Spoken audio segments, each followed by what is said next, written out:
Ассалаумалейкум, құрметті қазақстандықтар. Бүгін біз Қарағанды облысы Нұра ауданы Ақмешіт ауылына келіп отырмыз. Бұл жерде орналасқан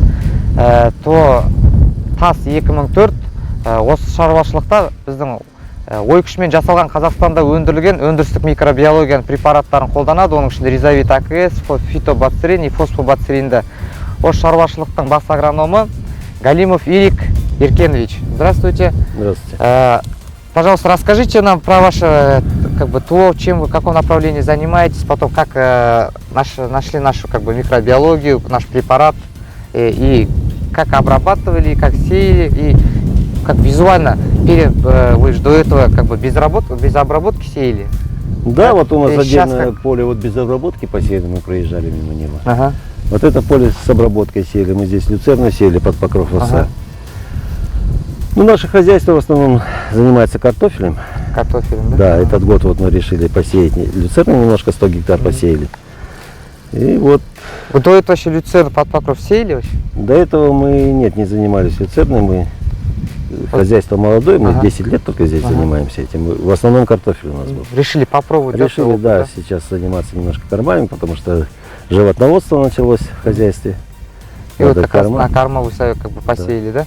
Или расскажите нам, пожалуйста, как вы обрабатывали, например, люцерну. Вот, например, вы используете наши препараты фитобацтерин и ризовит АКС. Фитобацтерин – это скарификация семян, чтобы оболочку смягчить и чтобы схоже все ровно было, а ризовит АКС для визуально для азотофиксирующей, чтобы любое люцерна могла быстрее дать плоды. Ну, прорасти, да. Прорасти. Вы как обрабатывали?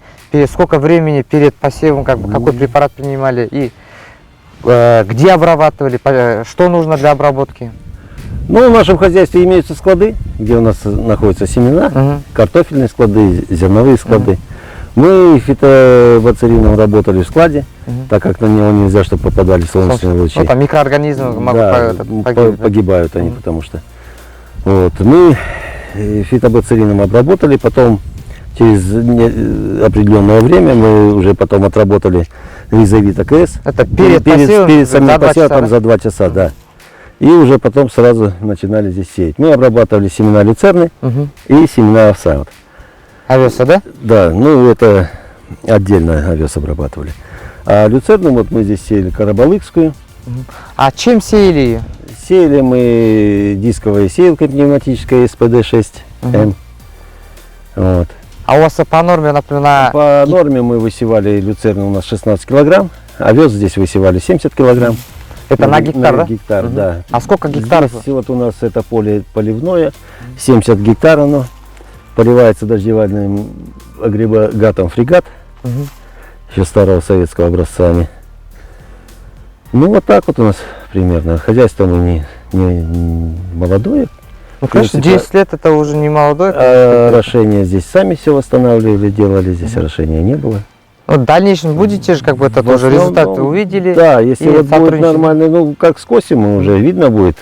Так, визуально он отличается, немножко он рослее, чем вот рядом там поле есть, мы там не работали. Ну, это уже не только ладно там собрать после уборки сколько вышло, а вот уже визуально это уже понятно, что результат есть без обработки и после обработки, да?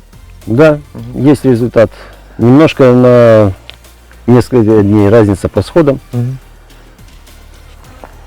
Это вообще как агроном, как специалист своего дела, как после этой обработки другим хозяйствам, по всему Казахстану же другие тоже хозяйства, им бы порекомендовали бы наши препараты? Как работающий препарат? Ну, видите, как по первому году сказать трудно, но результат есть. Ну, ладно, сказать-то результат есть. Визуально есть, а дальше уже на деле уже дальше посмотрите, да?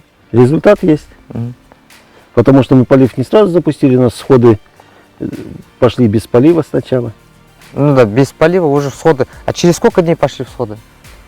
Так, ну по овсу у нас всходы пошли на 6-й день. Ага, а по люцерне? Ну люцерна немножко позже была, это самое, где-то на 8-й день люцерна у нас уже появилась. Да. А схожесть как ровная была?